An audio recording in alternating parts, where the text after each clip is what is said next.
Good news of the day. Jesus Christ died for our sins, and he has given you eternal life. He loves you infinitely, and he wants you to join him in eternal life in heaven with the Father and the Holy Spirit. You're valuable and important to him, and you have great worth in his eyes.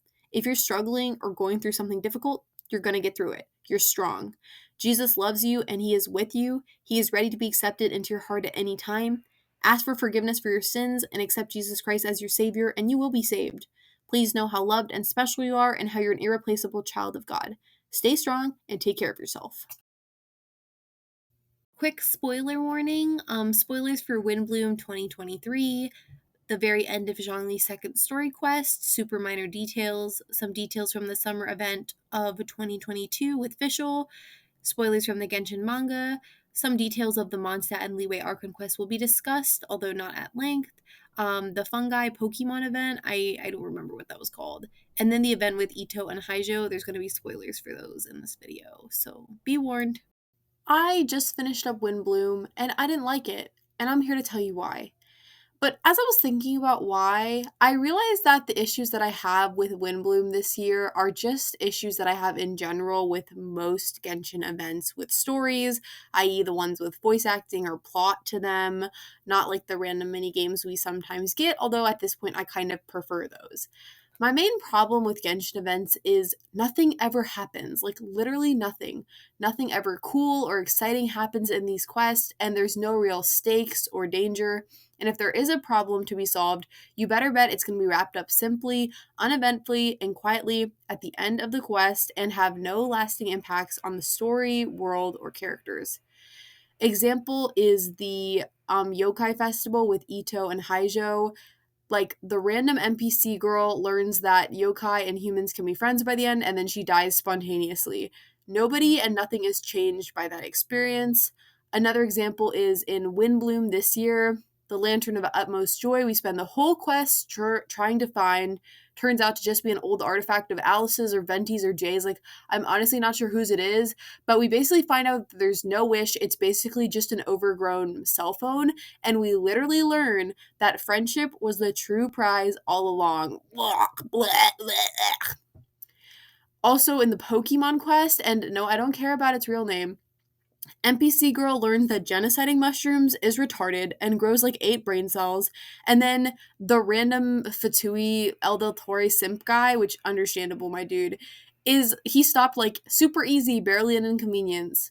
The summer quest with backstory samurai, big hat mage girl, guitar feminist, and cosplayer where everyone does shrooms. It wasn't as much fun as, that sounds like a good time, but it wasn't that much fun. Anyway, we learn a bunch of shit about people's backstories, but Fischl in that quest is the only one who has an arc. And she just accepts herself and learns not to hate herself or whatever, which, like, is good for her, I guess. But in the end, Fischl just keeps on cosplaying, and she doesn't act any tangibly different from how she did before. And I guarantee it's never going to be mentioned again. So, like, if it's just a reset to the status quo, can it really be called character development? Like, if Fischl was showing signs of self-hatred before the summer quest, like she was acting depressed or made self-deprecating comments or whatever, and then after the summer quest she stopped doing that, then that would count as character development. But we don't find out she has self-deprecating feelings until during the quest, and then it's solved in the quest. So, like, no, it's a failure. Nothing happened. Nothing changed. So what am I getting at with all these examples? I'm getting at, like, what's the point? Like, nothing ever happens. Why do we even play these event stories by Patchy when nothing changes because of them? Like, literally nothing happens. These ones are literally worse than the story quest, because at least in story quests, we get new insights into the characters or the history of Teyvat. Like, we're rarely lucky enough to get character development in them, but we at least understand the characters better by just being exposed to them more. Like, in Venti's story quest, we learn his sad boy backstory, and that gives him more depth than just like a hee-hee drunk bard man or whatever. And then in Zhongli's, we don't really learn that much more about him, but we do learn about some epic stuff that happened in Liyue's past, so, like, that's cool. And listen, I'm not out here simping for the story quest. There are so many that are so bad. News. But, or they're just boring. Like, I don't like the story quest that much. Like, there are some that are really good and some that are really bad. But at least the stuff we learn in the story quest sticks. Like, most of the time anyway. But the event stories, they're just intangible, like bubbles. Like in Windblume this year, the only thing that actually happened was Kale made a new introvert friend in Sucrose, which, like, good for a fictional character that isn't real. But, like, call me a cold bitch, I don't care. Like, I literally don't give two shits.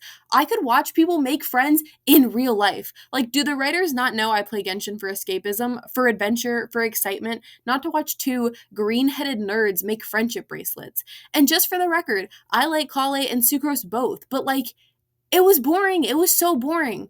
And I find a lot of quests in Genshin are like this, especially the event quest. The characters just fart around and you're not too invested because, well, you know nothing too important or interesting will happen, because if it did, it wouldn't be in a limited time event. And I believe they call this type of content slice of life, but, like, I admit it's a personal preference, but fuck slice of life. If I wanted a slice of life, I'd stop fucking playing Genshin and go, I don't know, live life. Like, I know there's a crowd of people who go like goo goo gaga over this content, and, like, that's great. More power to them. But I feel like I cannot be the only one who's just bored to tears by this kind of stuff. And I'm not opposed to character work or taking time for characters to bond or whatever. Like, a great example of doing that well and interestingly is the Genshin manga or comic or whatever you want to call it. So in that story, the emotional core is Kale and Amber becoming friends, but, like, there's more to it than that. Kale is literally being tormented by a dead god's remains that have been forcibly injected into her against her will through experimentation, and that dead god slash gods work as a kind of devil over her shoulder threat throughout the manga, always tempting her to give into her rage and accept its powers, which she sometimes does. And then also in the manga, the Fatui El Dottore himself, or one of him, question mark, and his creations are also an ongoing outside threat to the main cast, which Amber, Diluc, Jean, and the others have to fight against. Kaya also serves as an exterior threat to Kale when he literally tries to kill her slash goad her into killing him. Kaya, bless his heart, I love him so much, but, like, he's such a weird ass guy. So basically, there are continuous overhanging threats over Kale, our protagonist. Another one of her threats is that the Knights of Favonius, who the very people, they're being kind to her, they're helping her, except Kaya, there's the threat of them discovering that she was the one who killed those Fatui diplomats at the beginning of the manga. And that's not even the investigation the Knights have over that matter. So, like, do you see what I'm saying? Amber and Kale bonding and learning about each other and becoming friends is still the emotional core of the story, and there's still time in the manga for that to happen and that to be the emotional core. But, like, there's a lot of other shit going on. So, like, why can't the Genshin event stories have a similar level of quality to them? So basically, my point is you can have characters bond and have character interactions and characters develop relationships while still having an interesting, intriguing story with stakes going on. So to give you an example of this, I'm going to give you my pretty simple, bare bones rewrite of Windblume this year and what I would have done differently to make it, like, actually good and interesting. So Kale, with Tainari and Sino in tow, arrives in Mondstadt, and the events of the first act of Windblume are mostly the same as the canon version. This was my favorite part of the real Windblume after all the character interactions, Sino splitting my sides like a million times, and everything about that stays mostly the same. Kale still says her emo shit about wanting a new personality, and they discover the prophecy, and Sucrose decides to help her with it.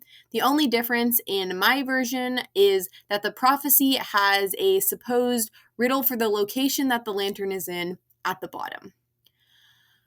So then the traveler, just as in canon Windblume, goes to Venti to ask, hey, is this prophecy legit?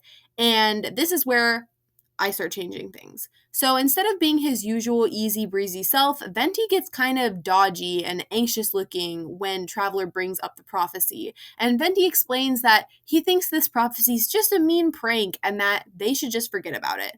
Then he quickly leaves and the Traveler's like, that's dodgy. So after talking it over with Paimon, Traveler is basically worried that Venti is hiding something about their sibling or Conria or something of that nature from them. So they decide to proceed with Sucrose and Kale and look for this lantern. And the Traveler decides if they can get the lantern, they're going to use the wish to find out either the truth of this world or to locate their sibling and find out their sibling's current whereabouts if the first wish is impossible. The second act starts, and the gang goes about investigating different people to find the riddle's requirements. Most of the interactions stay the same as the ones in the canon story, except for two. So the first being is when the Traveler and Paimon are on the cliff with Rosaria, Timaeus, and Mona. When they're about to leave, Mona calls them to the side and says that she did a divination while everyone was talking. Mona explains that she senses a dark power lingering close, and she asks if the Traveler is up to anything dangerous, and the Traveler admits that they're looking into this prophecy. Mona considers this fact, saying she doesn't know if that's the cause of the darkness that she is seeing, but she asks if she can tag along because she's concerned for the Traveler's safety. The Traveler invites Rosaria to join the quest, but she says she's not interested in any fanciful nonsense, agreeing with Venti that it's probably just a mean prank by somebody with a mean spirit, but Rosaria does warn us to be careful as there has been increased Abyss Order activity in the area recently, which is why she was out patrolling, and the Traveler thinks this over. So then we swap over to see Kale and Sucrose, and they finish having their heart-to-heart, which is when we hear Amber shout, "Watch out!" And they are attacked by a fire abyss lector. Amber, Ula, Klee, and Noelle, who were watching Kale and Sucrose from a distance, all dive into battle to protect them. During this fight, Kale protects Sucrose from an attack because Sucrose isn't really much of a fighter, and Kale says she sustains some damage to Sucrose's whore. Really, they have a lot of people, so they're outmatching this thing. And when they have the Abyss Lector on the ropes, Amber cries, "Why are you even doing this? What, do you think it's just a good time to pick on two innocent girls?" And then the Abyss Lector says ominously that all those who seek the lantern must be taken out of the picture, that the lantern will fall into the hands of the Abyss. Sucrose and Kale are horrified, and Eula, having enough of the Abyss Lector's ranting, goes in for the killing blow, but the Lector escapes into an abyssal portal, leaving everyone exhausted and scared. Back in Mondstadt, everyone revenes and talks about what to do. Amber expresses worry that this quest is too dangerous and that anything the Abyss wants can't be good, so that they should stay away from the lantern. Kale, she feels panic internally when she hears this. She feels like this lantern is the only way to fix her broken personality, and Kale hates herself so much she's willing to risk even her life to change who she is. So Kale insists, mostly bullshitting, that, oh, the fact that the Abyss wants it, that proves it's like real, and we can't let them have it. We can't let it fall into their hands, so we have to continue looking for it. The Traveler agrees with Kale because their interest is even more piqued now that they know the Abyss Order has something to do with this lantern, or they want to acquire this lantern, because their sibling is the head of the Abyss Order after all, and maybe this could be some kind of lead to bring them closer to their sibling. Plus, if it is real, they want that wish. So with Kale, they insist to everyone else that they must press on. Eventually, Paimon remembers it was Sucrose who was the one who started this quest in the first place, and she asks what Sucrose thinks. Now, Sucrose, she's scared shitless. She's not a fighter, and she feels horrible that earlier Kale got hurt protecting her. And she wants to stop this quest, like, immediately and just go back to her perfectly safe alchemy workshop. But she looks into the determined gleam in Kale's eyes, and replaying all the horrors that Kale recounted to her during their heart-to-heart, she puts her fears to the side and says shakily, I think we have to stop it from falling into the hands of the Abyss. Then we can make sure they don't do anything evil with it." So with Sucrose's opinion, the now expanded gang of Kale, Sucrose, Traveler, Paimon, Ula, Amber, Noelle, Klee, and Mona press on. Start of Act 3. So we quickly go over the fact that Kale told everyone to keep this quest a secret from Tighnari and Sino, who are just obliviously sightseeing in Mondstadt, because she knows that as soon as they heard how dangerous it was, they would try to stop her, or worse, insist on tagging along. And Kale is secretly afraid that they would interfere with her wish once they knew what her intentions were. Obviously, they both love her for herself, so neither one would want to see her change her personality. We also have Amber drop a line about how she still thinks that they should tell Jean about all this, and it goes against everything she believes in to keep this possibly really important info from her. But the Traveler butts in and explains, "Like I said, Amber, if we alert the whole Knights of Favonius, the Abyss may scatter from the area, maybe even taking the lantern with them. We can't have that happen. We can do this with just us. We're strong, and then once we have the lantern safely in our possession, we'll bring it to Jean for safekeeping. Or maybe we can destroy the blasted thing, Eula remarks. And the Traveler and Kale are both unhappy with that comment. Kale panicky and the Traveler unhappy, but neither challenge it aloud for fear of revealing their own selfish motivations for acquiring the lantern. Traveler doesn't actually believe what they've told Amber. They're basically just manipulating her and the other knights because they're scared if Jean knew what they were doing, Jean would go and report it to Venti, and the Traveler can't get over how the usually cheerful and carefree bard acted when they brought up the prophecy to him originally. At this point in the story, while Traveler does consider gods like Venti and Zhongli friends, they are also realistic and they know that their friends are hiding things from them, with Zhongli denying them info about their sibling in Conria at the end of his second story quest. Traveler knows that they gotta fly solo on this one. The only other party member to have been switched out is Klee. Klee is now safely at home, Sucrose assigning non-combatant Timaeus to entertain her in the laboratory, and Albedo has taken her place on the journey. Sucrose spilled to Albedo what was going on, and he's here to protect her for his own personal reasons and his genuine and always scientific curiosity. Mona tells them that they've arrived, and we stand at the front of an ominous domain entrance. By the way, they've decided that the solution to the riddle is Albedo is the flower from another world, a guide who doesn't get lost is Mona, one who doesn't lie is Noelle, and the legend that never dies is Kale. She says that this is the place that she thinks the lantern is, and everyone holding their breath heads inside. So the gang goes into the domain and they meet some abyssal resistance, but together they're able to take out their opponents, and they decide they have to hurry, knowing the abyss is already here. Further in, the domain splits into two paths, so knowing they have no time to lose, they split into two groups. The first group is Albedo, Sucrose, Kale, Amber, and the second group is Ula, Traveler, Paimon, Mona, and Noelle. Kale and Sucrose's group heads further in, and Sucrose starts to notice something strange about the plant growth on the walls. Kale, though, sees a shimmering lantern up on a stand, and she runs into a dead-end room, just as Sucrose yells out that it's a trap. It's too late, though, and the Abyss Heralds jump out and entrap Kale's team in the dead end. Meanwhile, Traveler's team goes down a quiet domain corridor before coming into a room with a mysteriously set table with a lantern at the center. Traveler runs to it eagerly and tries to rip the lantern off the center of the table, but it won't budge. Mona suggests that perhaps the people of the prophecy should sit at their assigned seats at the table, and then the lantern can be wished upon.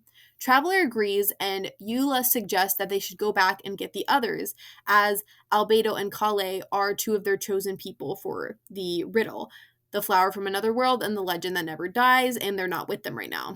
But Traveler basically says F that and suggests that they themselves can replace Albedo, as they're not from this world, and Ula can replace Kale since she's from the Lawrence clan and they have a very long and ancient, if sordid, history. Ula is hesitant, expressing that she hopes the Lawrence clan family legacy will die out one day, and the Traveler convinces her to do it anyway. Paimon whispers to the Traveler while all this is going on, but what about Kale's wish? Doesn't she want to wish on the lantern too? Traveler feels guilty but says, "We don't know that the Lantern of Utmost Joy only gives one wish, Paimon. Let me try first, see if it works. Plus, then maybe we can move it once it's wished on, and isn't getting it away from here and away from the Abyss our main priority?" Paimon smells definite self-justification from that, but lets it go, not really having a good argument against it. Eula agrees to do it with some more prodding and convincing. Meanwhile, Albedo, Kale, Amber, and Sucrose are engaged in a valiant fight against the Abyss Heralds on the other side of the domain. Albedo is a very strong fighter, but he's being hampered in battle with his duty of protecting Sucrose, who once again isn't a very good fighter. The Abyss Heralds notice this and go out of their way to fight dirty, repeatedly targeting Sucrose, and Albedo repeatedly having to take damage to protect his student. Meanwhile, Amber and Kale are fighting side by side until Amber takes a heavy hit. Kale yells "no" and catches her. Kale, holding an unconscious Amber, feels a moment of panic, looking back at a heavily wounded Albedo protecting a trembling Sucrose. Back on the other side of the cave, Traveler's team tries the seats at the table in the order the Traveler suggested, but it doesn't work. In Traveler's frustration, they try and forcibly remove the lantern again, and Paimon cries, "You need to calm down! That's not gonna work!" "You don't understand!" the Traveler cries back, tears abruptly forming in their eyes. "This is my only chance to see him/her!" Paimon and the others fall silent as they realize what Traveler's great desperation to get to the lantern really stems from. Mona begs them to relax and says that she will perform a divination. As she does so, Noelle pipes up helpfully, not wanting to see her friend, the Traveler, in distress. "All is not lost. Let's go get Albedo and Kale and try again." Remembering this, the Traveler regains their composure and hurriedly leads everyone out down the tunnel towards the break in the path.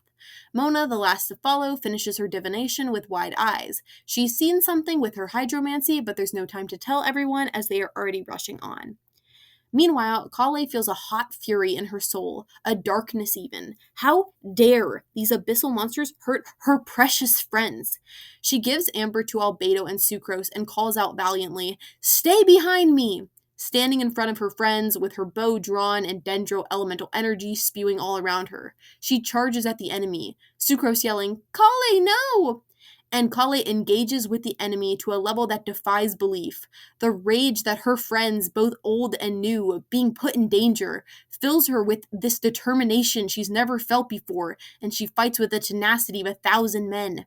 The Abyss Heralds start actually taking damage, and for a pure moment of hope, Albedo and Sucrose, who are watching on with horror, almost think that this will be enough, think that Kale can actually somehow win this. But reality always somehow seems to sneak up. Eventually, the tide turns once again. Kale is just one trainee forest ranger with a dendro vision and a lot of rage after all. Even with the occasional assist by the heavily injured Albedo, it's not enough, and the Abyss Heralds get Kale on her last legs. Kale begins to wonder if she needs to rely on that power again, the one she swore she never would, the one she had promised Amber, Sino, and her master Tainare she never would. But what should she do? Not? Let Amber and Sucrose and Albedo be slaughtered while she could have done something to stop it? Is she really just supposed to let that happen? Right when Kale feels forced to make that choice, Traveler, Mona, Ula, Noelle, and Paimon burst into the dead-end cavern and descend upon the already injured Abyss Heralds with vengeful force. They force the Heralds to flee through their portals, and they are victorious. Traveler and the others rush to their friends, horrified they were hurt. As they check on everyone's status, Traveler mumbles to Paimon, "I was so worried about my own wish. I overlooked my friend's safety." Paimon, seeing how guilty and horrified they look, assures them that there was no way Traveler could have known that they were in danger at that very moment, but Traveler looks shell-shocked and like they're having none of it. Ula says that she's going to bring Amber back to Mondstadt, to the cathedral, to get her injuries looked at, and Amber's injuries aren't life-threatening, she says, but they're still in need of attention. Sucrose insists that Albedo do the same, through tears, blaming herself for his injuries, but Albedo shakes his head, ensuring he'll be fine, and he says, "What are you talking about, Sucrose? What kind of teacher would I be if I couldn't even protect my students?" Rubbing the top of her head reassuringly. Ula leaves with Amber, and Kale, while she wants to go with to make sure Amber is alright, is more convinced than ever that she has to make that wish. She almost considered giving into that power again. Forget almost, she had considered giving into it again. If the Traveler and the others hadn't burst in to save them when they did, she would have. She knew in her heart that she would have. Tears flow down her face in her frustration. The very power Amber, Sino, Lisa, and the others went through so much trouble to help her seal away, they had made her swear up and down that she would never rely on it again. She had almost relied on it again. She was convinced now more than ever that she is bad. Her personality is seriously the worst, and she needs that wish to change herself into someone not so hideous. Someone her friends would be proud to call their friends. Noelle, while patching up Albedo's wounds with field medicine, Sucrose flittering around and helping where she can, reminds everyone that they should return to the lantern in case there are more abyss monsters around trying to find it. Kale asks with shock, "You found it?" And the Travelers, still mourning their own selfishness, says limply, "We found it in the other room." Kale pronounces, "Take me there." And so they do. The Traveler tells Kale as they walk that the wish is all hers. Kale thanks them absent-mindedly, still focused solely on her goal. Albedo leaning on Noelle and Sucrose for support. Noelle and Sucrose, Kale, Mona, Paimon, and the Traveler reach the room where they had left the lantern, only to find the table and chairs right where they left them, but the lantern missing. Oh no! Noelle, leaving Albedo and Sucrose running up to the table, insists, "It was right here when we left it!" The Traveler is more shocked than horrified, already deciding against using the wish, as Noelle panics, "Did the Abyss get it?" Albedo pipes up from the back, and he explains that he finds that unlikely in his opinion. Most of the Abyssal forces were concentrated in the resistance they met while going into the domain and in the ambush the Abyss Order had prepared. Also, Albedo reminds them, why would they bother with an ambush when they could have simply taken the lantern since they were obviously here before them. Albedo presents a hypothesis that it is most likely that the Abyss knew of the lantern's power, but they were unable to move it because they either didn't know of the prophecy Kale had found, or they knew the prophecy but they couldn't solve it. Albedo suggests that's maybe why they attacked Sucrose and Kale earlier, to steal the prophecy, because they didn't know it. Noelle seems comforted by that fact, but then she asks the obvious question, well then, who did get the lantern? "I think I may be able to give a clue as to who, or perhaps what, did," Mona pipes up from the back of the pack in her usual hoity-toity astrologist speak.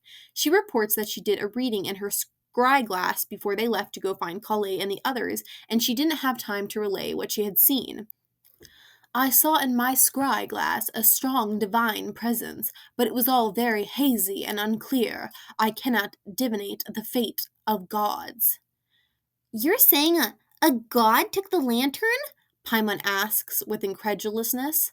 Mona splutters a defensive response, and as the group starts to debate amongst themselves, Sucrose is the only one to notice that Kale has sunk down deep into one of the chairs at the table, completely devastated. Kale begins to cry heavily in frustration. Sucrose slips over to her quietly, the others distracted by their bickering, and she kneels down next to her. "Kale?" she asks nervously. "Are you all right?" "Do I look like I'm all right?" Sucrose flinches as Kale snaps at her. "This was my one chance to become somebody different than who I actually am, to become somebody better, a good person, like you, Sucrose, or Amber, or Master, but I blew it. I messed up everything. If I had been stronger, I could have protected Amber from that hit, and you and Albedo, and we wouldn't have wasted so much time, and we could have come here before whoever came and stole the lantern." Kale deflated in her seat, decrying, "Gosh, I'm so pathetic. I can't even do one thing right, and now I'm taking my frustrations out on you. You must think I'm such a horrible person." Sucrose said quickly but nervously, "No, not at all. Actually, in fact..." Kale wipes her tears of frustration as Sucrose pipes up with a hopeful smile. "I actually think you're a pretty amazing person."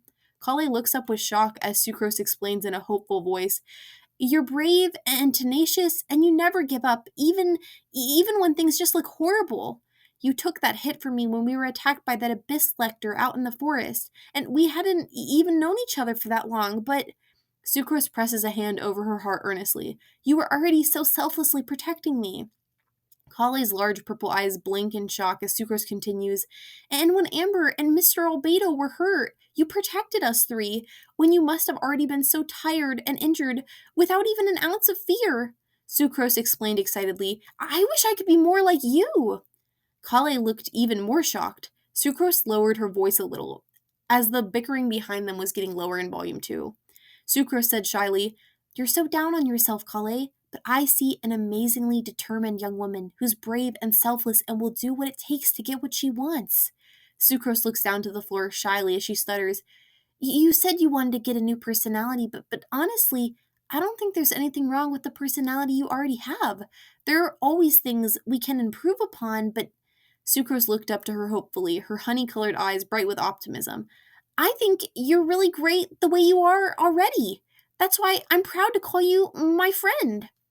Kale was overwhelmed by all the praise and was still more disbelieving than anything. "You consider us friends?" seemed to be the first thing Kale could get out. "Yes, I do," Sucrose reassured while blushing and looking down shyly. "That is, if you'd be okay with that."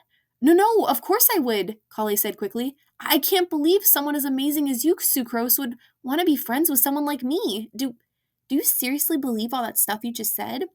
Sucrose nodded eagerly, still blushing, but assured, "Yes, Kale, I really do." Kali takes a moment to digest that. Someone as great as Sucrose, as unabashedly a good person as Sucrose, really thought that she, of all people, was all that? Kali seems to consider this for a while and then says slowly, "Thank you, Sucrose, my friend." Everyone leaves the cave and goes their own way. Kale, Noelle, Mona, Albedo, and Sucrose heading back to Mondstadt, Albedo needing more permanent medical care, and Kale being very worried about Amber. As they leave the Traveler and Paimon on their own, Paimon takes a moment to ask, "Hey, are you okay, Traveler? I'm so sorry about the lantern. I know you wanted the wish to see your sibling."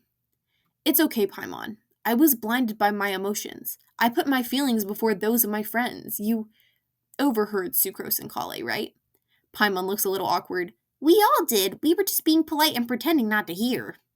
Traveler looks glum and remarks, "I had no idea Kale was in so much pain. I'm supposed to be her friend, but all I was thinking about was myself. What if we had got the lantern and I had stolen Kale's wish? I would have felt terrible about it. I just hope she's feeling better now." Paimon smiles warmly. "I think she's feeling a lot better now. Her and Sucrose were chatting all the way out of the cave, and she looked, oh, Paimon doesn't know the word for it." "Happier?" Traveler asked with a wry grin. "Yes, that, but also, oh, Paimon doesn't know. Lighter somehow? Like big shackles were taken off her shoes." Paimon smiles warmly as the Traveler, and Paimon promises to the Traveler, "Paimon promises we will find your sibling, Traveler. I promise you, and Paimon will be right by your side the whole time." Paimon smiles sweetly and puts a hand on her chest. Traveler smiles back and says genuinely, "Thanks, Paimon. You know, I really don't know what I'd do without you." Paimon smirks back, "I know." Laughing together, they head off, and as they do, Paimon asks, "Who do you think took the lantern anyway?" "I don't know," the Traveler remarks as they wander off into the distance, "but it was nothing but trouble anyway. Let the god have it. We'll find my sibling the good old-fashioned way. Through adventure!" Paimon cries excitedly. "Adventure!" the Traveler echoes. As they vanish further onto the horizon, the camera pulls back very far, and we see an unusually serious and solemn-looking Menti, with the lantern in question hanging off his belt. With a critical look off in the direction of the Traveler, he lifts his cape, swirls it across himself, and disappears into the wind. Windblume over. Okay, I'm sorry I subjected you to my fanfic, but I didn't mean to add a rewrite into this. It's just as I was thinking of the best way to fix the issues I'm talking about, I realized the best way to do so would just be to literally show you. I'm not saying my rewrite is a masterclass in writing or anything, but honestly, call me an egomaniac if you want. I do think it's loads better than what we got. In real Windblume, the lantern just turns out to be a dumb, evil lady reunion telephone, basically. At least two of them are evil. Rhindaughter kills her own children and Alice hangs out with her. Plus, Alice tortures hilly trolls with so much enthusiasm that El Del Torre is blushing. And hilly trolls are people! Anyway, enough about that. My blood pressure will get too high. But that's just super unsatisfying in my opinion. It's just an evil lady telephone and there's no wish at the end. And literally all we get is the real gift was the friendships we made along the way. Gag, disgusting. But in my rewrite, while the gang also doesn't get the lantern in the end, the lantern itself still feels important and mysterious and it very well could grant wishes. Also, Venti taking the lantern is foreshadowed in mine, while in real Windblume, the lantern being an evil lady telephone is not foreshadowed at all. Sure, Scarlet appears at the very tail end of Act 2, but nothing she does implies anything to do with Alice, Gold, the Hexen Circle, and honestly, I just thought she was Fatui or something. They don't foreshadow that at all. It's just totally random and it's not satisfying. The point is, whether you like my rewrite or not, you gotta admit that it's at least more interesting and exciting than Canon Windblume. In Canon Windblume, there's no danger, there's no intrigue, and there's no excitement, just as there aren't in most Genshin event stories. So I guess I'm just left here wondering, why is this even happening? Why do we literally waste so much time playing these event stories? And more importantly, why do the devs and writers spend so much time making them when they never amount to anything? Now, I wanted to say not all of the events and the event stories are bad. I wanted to praise one particular Genshin event story that I wouldn't change in any way, shape, or form, and that's Shadows Amidst Snowstorms. This event was absolutely perfect, and it had everything I talked about in this video essay. It has danger, intrigue, excitement, stakes, but it also has characters bond and it has character moments for them to interact. And it has everything like that, but also all the stuff mentioned above. Like, something doesn't have to be one or the other. Like, the best stories have both. Now, I know some of you may be thinking, well, who are you to decide what the best stories have? One, I'm not. I did admit somewhere in the beginning of this video that these were subjective issues based on my personal taste. But like two, even people who enjoy more chill stories, those stories usually have more going on in them than what the Genshin event stories usually do. For example, I mentioned slice of life at the beginning of this video essay, and yes, there is an entire genre, mostly of anime, about people just living their lives. But like what most people who watch any slice of life actually know is that there's usually more to it than that. There's usually romance. Of all the slice of life stuff I've either seen, there's either romance or comedy put in. So, stuff actually happens. Comedy, not as much as romance, but still. And there's never any romance in Genshin story events. And while the occasional comedy is thrown in, which does make the events more bearable, it's not nearly enough to make it interesting. So I'm saying even in slice of life stuff, there's more stuff going on than in the Genshin events. So there's a show called Psyche K that's kind of slice of life, and it's basically a comedy anime about a psychic boy and his array of eccentric friends. But it works because even though there's not a lot of development in the plot or characters actually happening, and most things are reset to the status quo at the end of the episode, it's an over-the-top funny show. Every episode from start to finish is packed with jokes. In Psyche K, the jokes are so fast, sometimes you haven't even stopped laughing at the first one and you miss the next one because that's how fast they roll.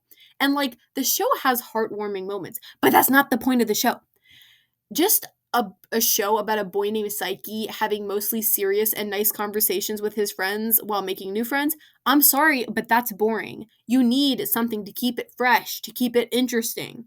There's another slice of life show called Toradora, and if you look up slice of life shows, it shows up, at least when you Google it. And I would argue it's more of a romance, but that's not the point. The point is it's both, because shows are rarely just slice of life with nothing on top of that, because that would be as boring as watching paint dry. So just to be clear, I don't like Toradora. I think the show borders on creepy sometimes. I was not a fan. But the show is not just high schoolers doing inane and pointless shit as they live their lives. The point of the show is the romance between the two leads, which I didn't like, but that's besides the point. The point is, you can't have a show where people just talk to each other and nothing else happens. That's boring. I feel like I'm slowly losing my mind writing the script. Like, am I crazy? Are all these Genshin event stories like really bad? Regardless, that's my stance. I think most Genshin event stories just flat out suck. Not all. Like Shadows Amidst Snowstorms was one of my fave stories from the game, period. And others like the first Summer Island event with Klee and the Iridori Festival and Lantern Warriors, those stand out as being good memories for me. And once again, I just think if they're able to create events of that quality, then they should all be of that quality. But most of the time, they just aren't that good because, one, the writers will either focus on NPCs instead of actual characters, such as in the Pokemon event and the Ito and Haijo Inazuman Festival that I can't remember the name of. And this is a problem with the NPCs I didn't even touch on in this essay because it's not what I wanted to focus on, but that's a problem. Or two, they focus on playable characters, but once again, nothing happens to them and nothing changes those characters. And I've already given examples, but the second Summer Quest with Fischl and Backstory Man, Windblume 2, Electric Boogaloo, like explain to me how Kali changed in the canon one. Explain it to me. My final point is this. Why? Why are the devs wasting their precious time and resources making boring stories where the status quo of both the characters and the world is reset for event stories when they could A, either make exciting adventures with the time they have allotted for event stories, like Shadows Amidst Snowstorms. They proved that it was possible, and I loved it. I would have loved a part 2 to Shadows Amidst Snowstorms instead of whatever the fuck Windblume 2 Electric Boogaloo was. Or B, just use their time and energy to make exciting adventures for permanent content in the game, like Archon Quest. Like the new one with Dane, it was literally so amazing. The interlude Archon Quest in the Chasm, literally so amazing. Scaramouche's Archon Quest, like I'm gagging, it was so good. Like my life was made infinitely better by that quest existing. Anyway, my point is, the writers can do better than this. If they don't want anything too permanent to happen for people who don't play the event stories or people who can't find the time and they don't want to miss anything, there are ways to reset the status quo without everything feeling so boring and pointless. Shadows Amidst Snowstorms is a great example of this. Technically, at the end of the quest, at least to the traveler's eye, nothing has changed. So people who missed it aren't really missing anything, except, a great story and experience. But also, like, the devs in the past have put pretty damn important stuff into their temporary event stories. Like, I don't know, Scaramouche's introduction. And that was like, if you missed it, the devs were like, oh, well, too sad, too bad. And like, that should be the reaction. Because anyone who is super interested in events that they weren't around for can just watch recordings on previous events like I did on YouTube or other video sharing sites. Hell, Hoyoverse could even have some kind of official recording themselves, like some kind of VOD channel for Genshin limited time events, so new players or players who skipped events can catch up, catch up to speed. Because, hear me out, if a story can be skipped and no context or details are lost, it's inherently an empty story. It's a waste of time. I just don't understand why Hoyoverse are pouring money, time, and emotion into making these boring event stories where nothing happens and nobody changes when they could be making epic stories that leave an impression on their players for years to come. Hoyoverse has proven the writing can be very good even when limited by content that's only supposed to be available for a limited amount of time. So I think they should either make the event stories better or just stop making them. I really don't think it works as well as they think it does as a marketing ploy. I mean, if I was a player who had quit the game, would I really come back just to see Kale and Sucrose have girl talk in Mondstadt for 3 hours? And if I did, wouldn't I just be disappointed and quit again? And the limited time stuff, if it isn't to draw, like, old players who have quit back in, then is it to draw new players in with like mofo? Because it's like, oh, you're gonna miss it, you're gonna miss stuff, But that doesn't work either, because if I was a new player and I saw an advertisement for Windblume with Kale and Sucrose, I have to play through significant portions of Archon Quest and multiple story quests, leveling up characters, figuring out combat, like leveling up adventure rank, and so on.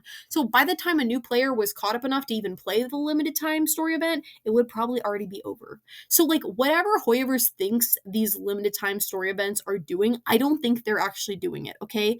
And it's like, if Hoyoverse thinks only cool things can happen when stuff is permanent, let's just do away with limited time story events. I am willing to make that sacrifice for the greater good. Let's just make all the quests permanent, and then let's enjoy good storytelling with stakes, excitement, grand adventure, lore, intrigue, mystery, and character development, and time for characters to interact and bond. We can have it all, baby!